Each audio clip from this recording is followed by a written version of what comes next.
This time, he felt everything very clearly. My friend thought that he was haunted by the psyche after that woman's accident, so he told his story to his mother, making her very confused.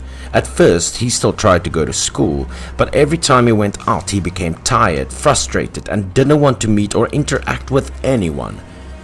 Because of that, his learning was also declining day by day.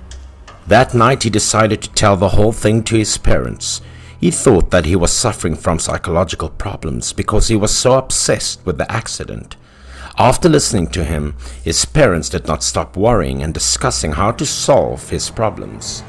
His father reassured him and said he would take him to see a psychologist for treatment and try his best to comfort and coax him. The following night, his father was so worried about him that his father decided to sleep in my friend's room for the sake of checking. But even if there was his father in the room, that nightmare still happened and scared him. In the middle of the night, his father saw him writhing in the bed. His mouth said something not clear, but he seemed very frightened. After a while, he returned to normal, but tears were already pouring down his face and saliva was running down both cheeks. My friend didn't dare to sleep anymore.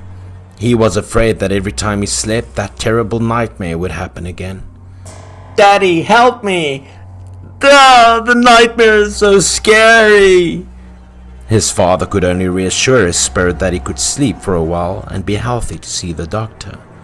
The following day, his father tried to stick around his bed with golden talismans used to calm his spirit and ward off evil spirits. But these talismans did nothing to protect him.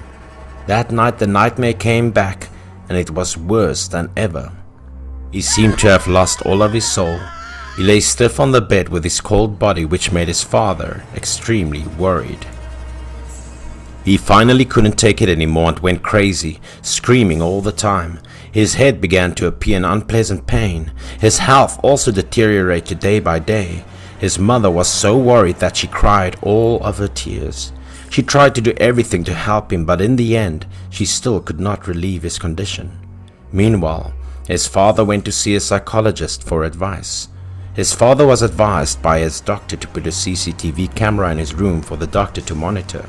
His parents followed the doctor's orders and put a camera in his room that pointed directly at the bed. Every night, his parents monitored him from the monitor connected to the camera to see how he was doing.